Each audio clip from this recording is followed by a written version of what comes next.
Oamaru lies south of Timaru and north of Dunedin on the Pacific coast of the South Island.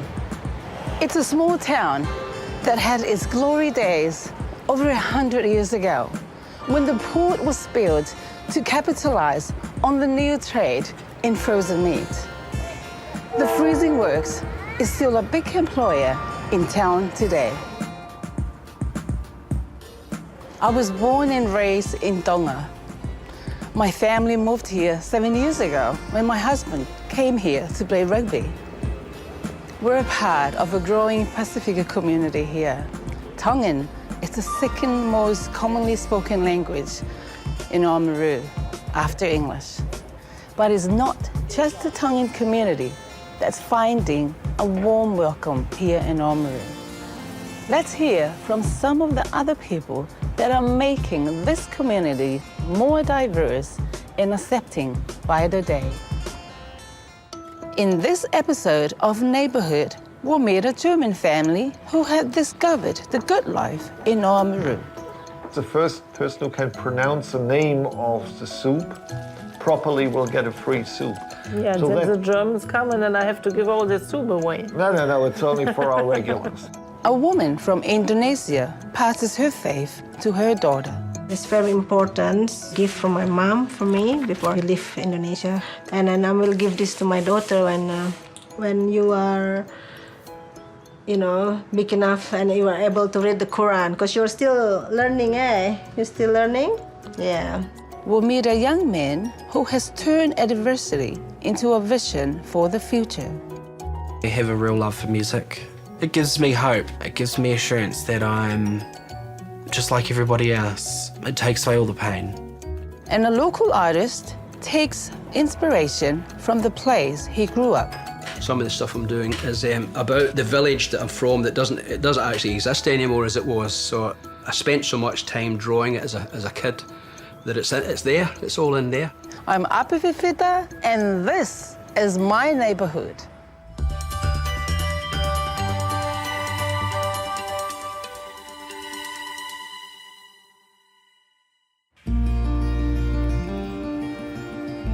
Tongan families first started coming to Oamaru in the 1970s when a local engineering company brought in some workers on short-term contracts.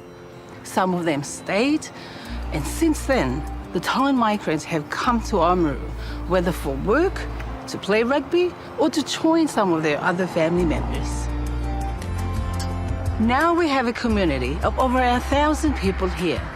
The number of churches is growing too, because when you're a Tongan, your life and your faith is bound together.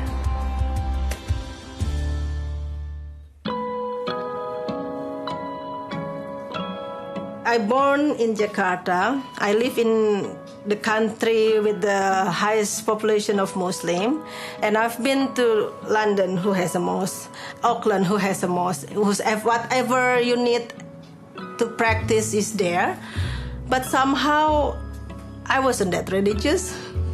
When I come to Oamaru, everything was so difficult here to find. You don't have mosque here, you don't have like halal butcher and all that. But then somehow I feel like I found my way toward Islam. My mom gave me a Quran for wanita, that means Quran especially for women. Maybe she hopes that this will be my guidance while I'm living in, non-Muslim country. Do you want to read it? Okay. A'udzu billahi minasyaitonir rajim. Bismillahirrahmanirrahim. Alhamdulillahi rabbil alamin. Whatever we do as a Muslim is in here, and whatever we have to do, whatever we cannot do, whatever we can do is all here. And this is very important because it highlights all the stuff, the important things about how to act as a Muslim woman. They tell you everything, highlight about, like, for example, when you are on period, when you just give birth, and why we need to wear hijab, and all in here. So yeah, it's very important gift from my mom for me before I leave Indonesia. And then I will give this to my daughter when you are, you know, big enough and you are able to read the Quran, because you're still learning, eh? You're still learning? Yeah. It will be from my mom, from me, to my daughter. Yeah. Living in Jakarta, I met my husband there. After that, we got married, have children. I asked him, do you want to start living overseas like I did? And he said, oh yeah, why not? Let's try. Yeah. When I first come to Oamaru, I don't think that much many Muslim here. I think the one that I know is only the people who work with my husband in freezing work. Oamaru now, the Muslim family is about 11 family. So since I came here, we used to go from house to house to pray.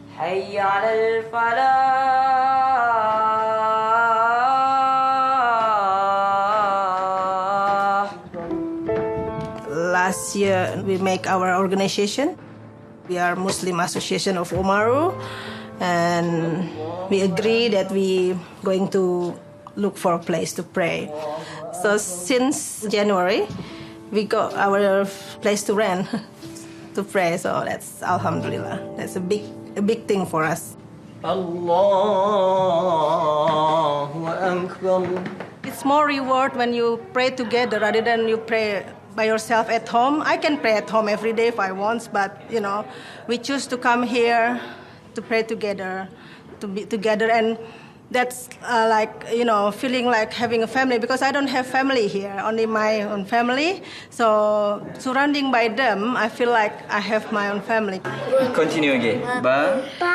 To be. I think it's important in the community for kids to learn their religion. We have a class twice a week, so they can learn how to read Quran. That's the number 6 in Arabic. And then once they're able to read Quran, and then they will learn the meanings as well. They will learn as well about how being a good Muslim. I haven't practiced so much because my mom's been busy, so I had to do most of the things. The course. Yeah. That's being a good girl, though. We also tell them about the story of the prophet, different prophet, and then in that story, they're also learning about manners, about sharing, about how to treat people. I feel really, wow, blessing. That's the word. I feel really blessing here, yeah. Surrounding by all these people, because they have that certain knowledge. Because to be honest, my knowledge, you know, I'm still letter L myself, learning. So, yeah, I'm very blessed here. Yeah. مما لك من الله من ولي ولا نصير. So our next goal is, within this year, if we can, raise some fund to buy a property, or, you know, to be a first mosque in Oamaru. Finger crossed. Yeah.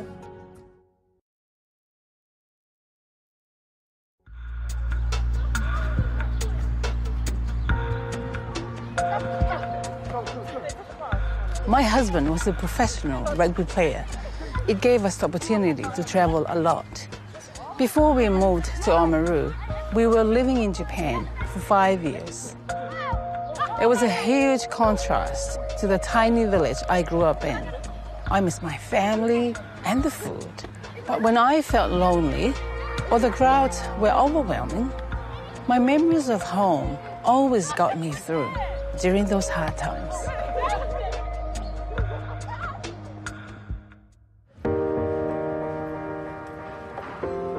I still miss home. I mean, I was 40 when I came here, so it's funny the things you miss. You miss very ordinary things, you know, just like certain buildings, certain streets. In fact, the two main people associated with architecture in Oamaru are Forrester and Lemon. Forrester went to actually studied at the Glasgow School of Art as well. and Lemon came from Edinburgh, so they've kind of made a little Scotland down there in the old part of town, you know. Yeah, I used to exhibit quite a lot in Scotland, but since I came here, I've mostly been teaching, you know. I'm involved with a small collective of art craft people in Oamaru. The collective in town was just an idea that one or two people had to have a place, a premises where you can show stuff, you know. Well, I was born in a wee place called Lennoxtown, just about 10 miles north of Glasgow. Some of the stuff I'm doing is about the village that I'm from that doesn't actually exist anymore as it was. So I spent so much time drawing it as a kid that it's there, it's all in there. It just comes back, you know. It's like I'm trying to draw a person even. You draw them and you go, now that hair's not right, and then you change it and then you eventually get it. You eventually get it, you know, because the information's there. It's like your hard drive. So you're doing a search, you know, and it's whirring away, and it comes out.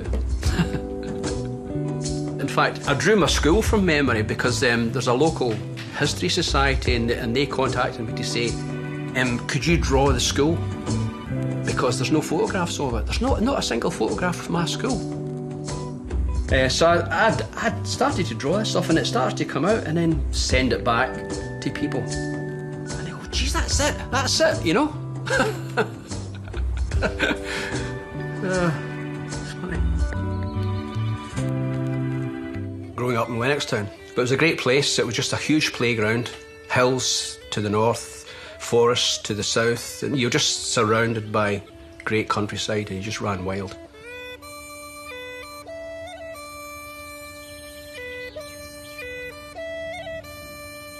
I was the stereotype artist with the rucksack and the easel, the palette, painting landscapes and stuff, but played football, played music, you know.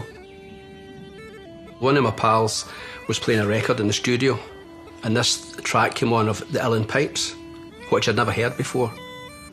And I went, what's that? I'm going to do that.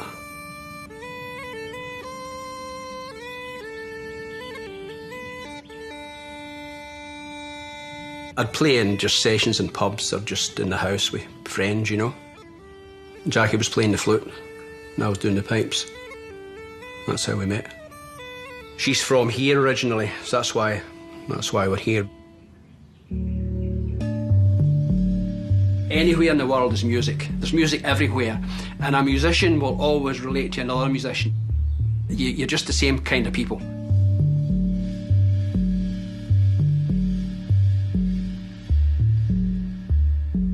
Musical instruments are beautiful things. And people playing music and creating music, it's just visually as well as orally, it's just fantastic. So that's where a lot of my ideas come from. I do lots of doodling. This is just play, you know, but stuff grows out of this. I think it's important that we forget sometimes to play as adults, you know. Even this is just the wrong end of a paintbrush. I might just draw with a lump of wood or a reed pen, just a bit of bamboo shaped into a pen. Sometimes I don't even take the trouble to fashion, and I might just dip it in a pot of paint. The actual thing that happens when the ink goes on the paper, it makes accidents happen. To be creative, I think you've got to sometimes just jump off, and it might be a disaster, but things happen that are good. Sometimes. I've always drawn musicians, ever since I was a wee kid. Pop groups with the lead guitar and the bass guitar and the drummer at the back, and you know, and then it went to hippie folky guys with long hair and beads and bare feet, you know, and then it became old guys playing fiddles and pipes. But the other thing is that when I used to go to the jazz things in Glasgow, I mean, if I go to a gig, I'm as much watching as listening. I'm not tapping my feet and clapping my hands and wiggling my head. I'm away. And I remember once a piper saying to me, I said, oh, that was great. And he says to me, I could feel your eyes on the backs of my fingers.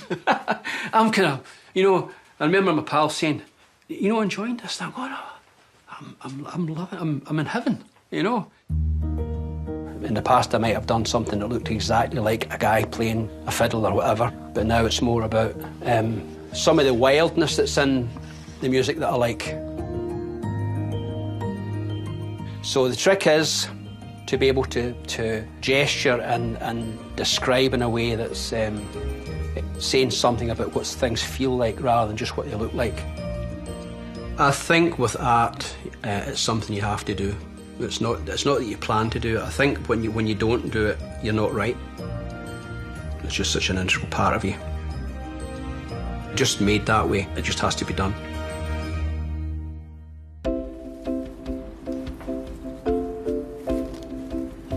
Each year, we hold a Donga Day in Oamaru, where we have the opportunity to share our culture with the other Tongans and with the wider community. Even though my girls have lived in Japan and New Zealand, we have made sure that they have been brought up very strong in their culture. I think it's very important for them to know who they are.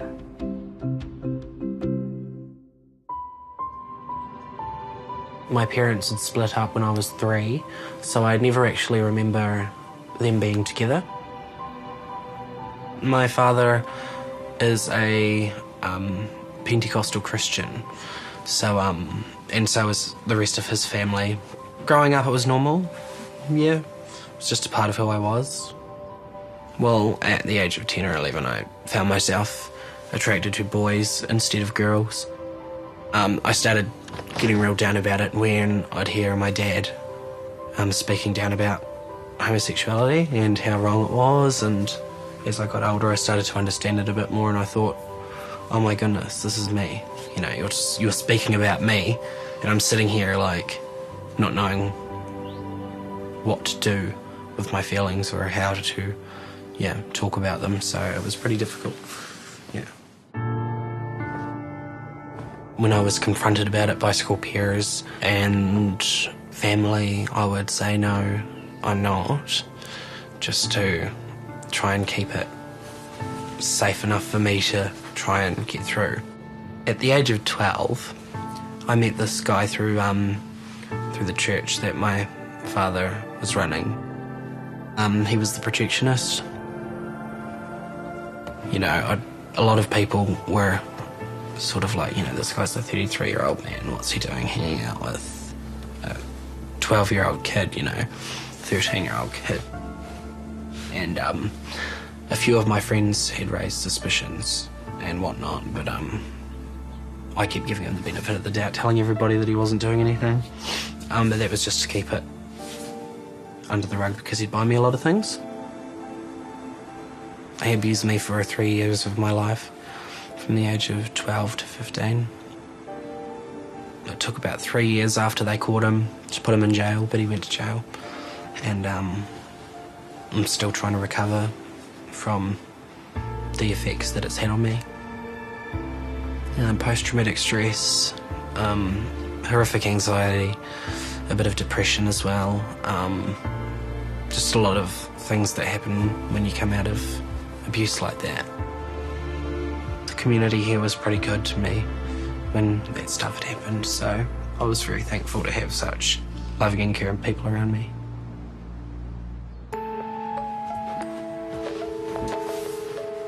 I've got a support page on Facebook that I created, the Gay, Lesbian, Transgender and Bisexual Support Oamaru, and I created that a few years ago as a base for people who had been feeling like I had when I was younger, to see that there is support in Oamaru and that there are people who will accept you and it's okay to be who you are. When I came out at 16, I was so out that I started wearing dresses a lot and putting on lots of makeup and looking really, really, really trashy. And I did. I looked so bad. I look back on it now and I'm thinking, oh no, what was I doing? I had just thought that since I was a homo, I may as well be dressing up as a woman and being flamboyant as hell, right? It didn't take me until I was about 18 to realise that no, you don't actually have to be like that. You can just be yourself.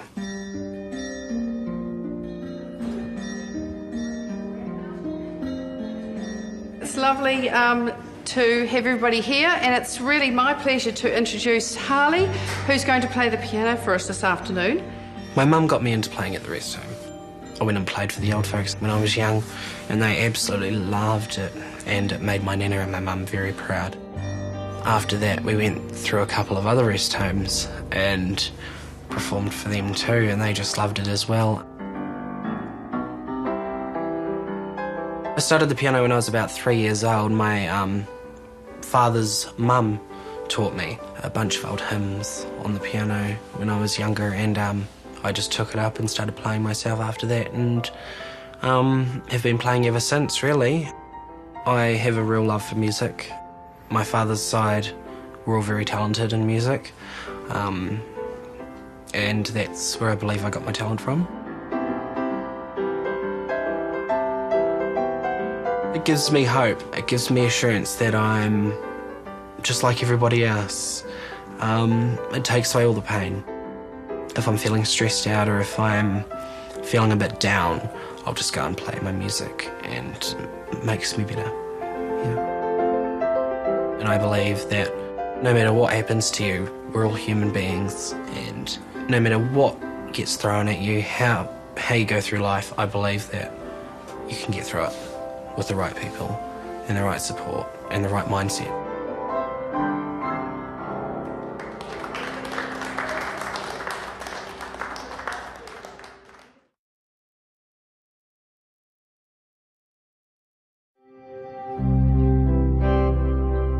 Tongas are all about big family celebrations, like birthdays, weddings, family reunions, when our loved ones all come together from near and far.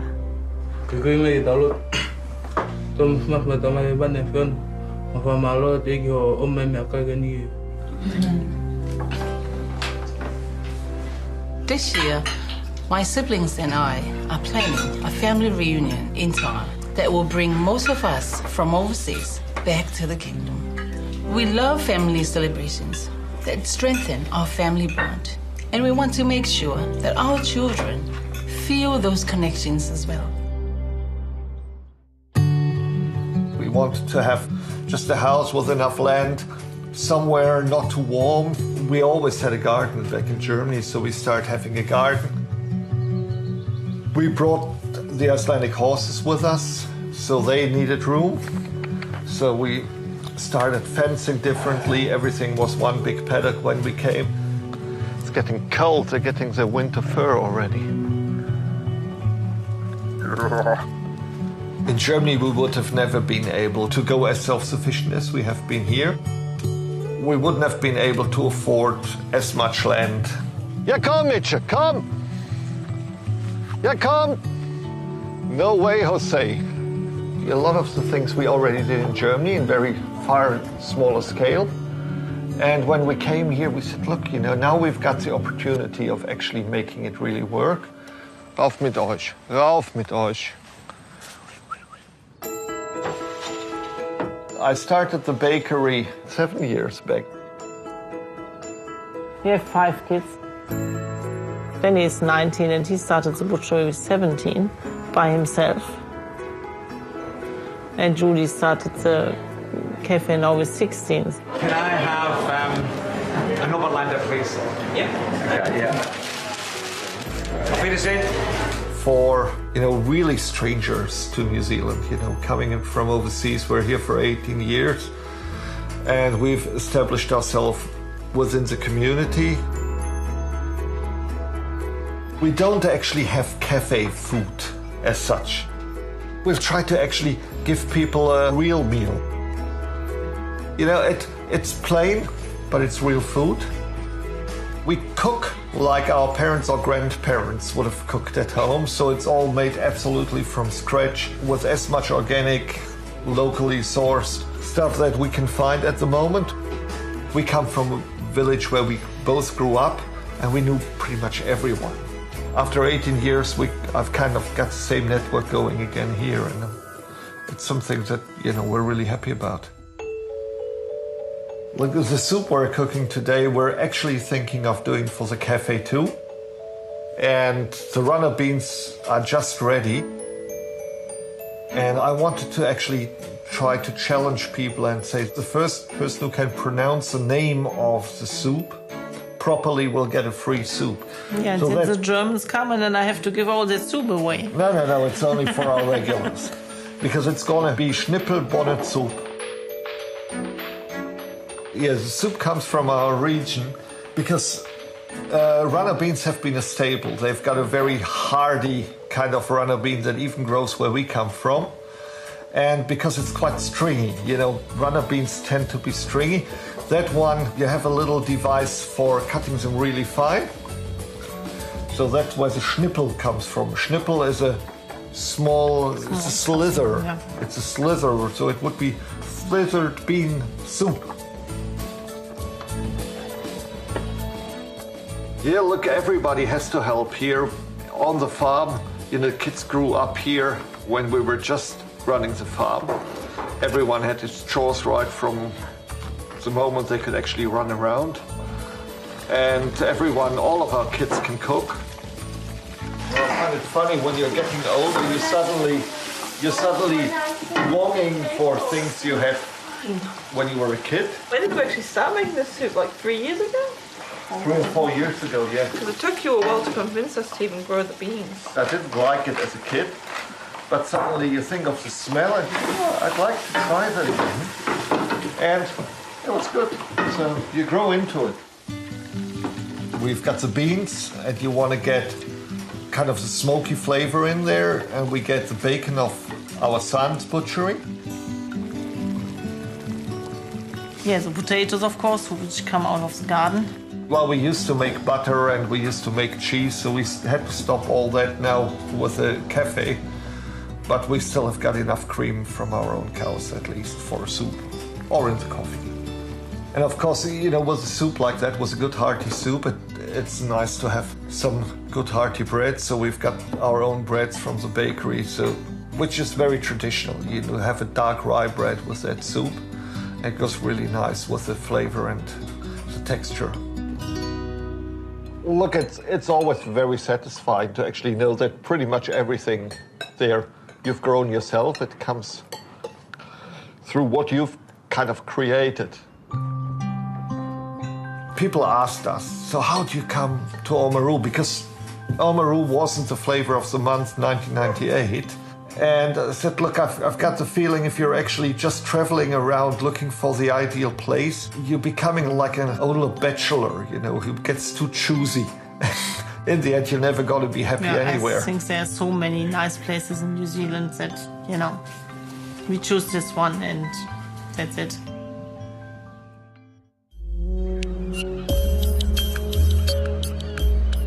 Tongan families are drawn to Oamaru because we know our children have a bright future here. Oamaru has given us a very different way of life to what we would have had in Auckland. To start with, we can afford the rent here. In some ways, this place is like Tonga. It's safe, it's laid back, it's close to the sea, and it has the sense of community that I love.